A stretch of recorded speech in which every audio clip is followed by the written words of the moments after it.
नमस्कार। निःशुल्क ज्योतिष परामर्श केंद्र में आप सबका स्वागत है।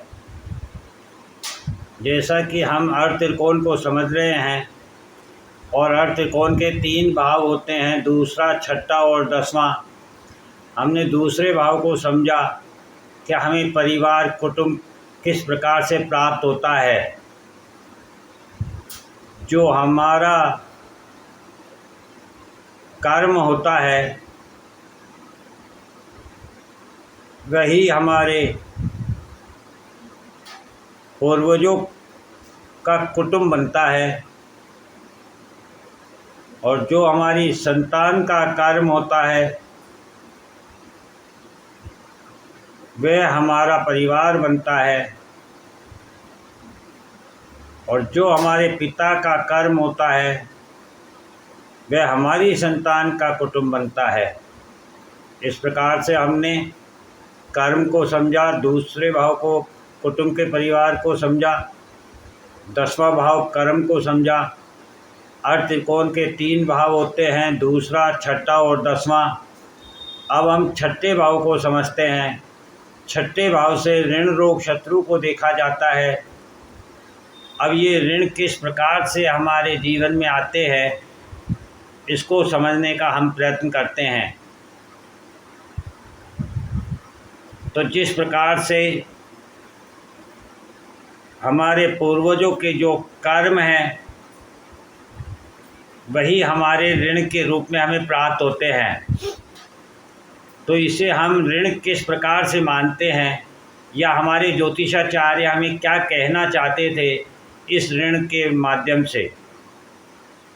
उनका कहना था कि जो आपके पूर्वजों ने कर्म किए हैं आपको उनको स्वयं के लिए अपना ऋण मानते हुए उसे चुकता करना है, तभी आप इस जीवन से ऋण मुक्त हो सकते हैं। जिस प्रकार से आपके कर्म जो आप अपने इस जीवन में करेंगे उससे आपकी संतान अपना ऋण माने, उसे चुकता करे, तभी आपकी संतान उस ऋण से मुक्त हो सकती है। ठीक इसी प्रकार से आपकी संतान जो कर्म करती है वह आपके पूर्वजों के लिए ऋण धारण कर लेती है। आपके पूर्वज आपकी संतान के कर्म को भोगने के लिए बाध्य है, अर्थात हमारे वंश के अनुसार जो भी कर्म होता है उसे आने वाले समय में हमें भोगना होता है। इसीलिए कर्म को श्रेष्ठ माना गया है।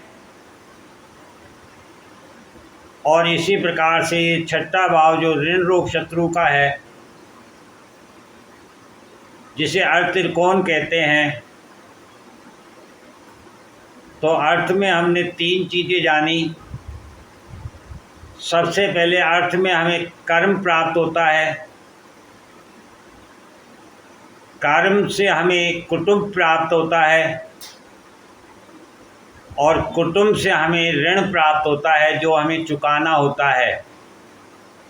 ये अर्थ त्रिकोण का संपूर्ण भाव है। जय हिंद, जय भारत।